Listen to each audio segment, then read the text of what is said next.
இயேசு கிறிஸ்துவின் நாமத்தினால் உங்களுக்கு என் அன்பின் நல்வாழ்த்துக்கள். இந்த நாளில் இந்த வேளையில் கூட சங்கீதம் 4ஆம் அதிகாரம் 3வது வசனத்தின் கடைசி பகுதியில் நான் கர்த்தரை நோக்கி கூப்பிடுகையில் அவர் கேட்பார் அப்படின்னு சொல்லி தாவீது இங்கே சொல்கிறத பார்க்க முடிகிறது.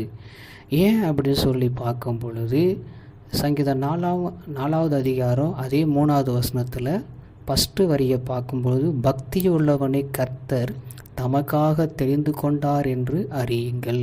அல்லேலூயா. எல்லாரும் பக்தி உள்ளவங்க தான், எல்லாரும் பக்தி உள்ளவங்க தான். அப்படியாப்பட்டவங்க தான் ஆண்டவர் தெரிந்து கொண்டார். அவர் தெரிந்து கொண்டது மாத்திரமில்லை, அவர் அவருடைய பிள்ளைகளாக நம்மளை தெரிந்து கொண்டிருக்கிறார். அவருடைய நாமம் தரிக்கப்பட்டு வைத்திருக்கிறார். அதனால் நாம் கூப்பிடும் பொழுது அவர் நமக்கு பதில் கொடுப்பார்.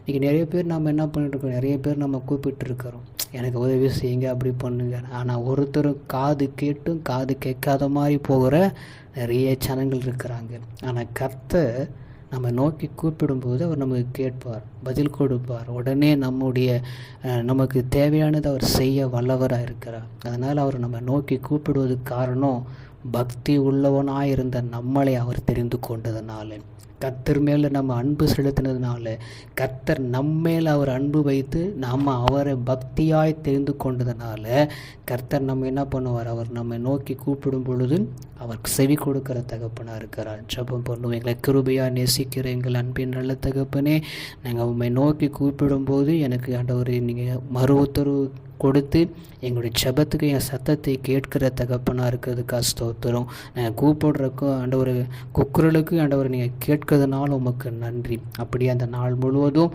எங்களுடைய சத்தத்தை கேளும். இயேசுவின் நாமத்தினாலே ஆமென்.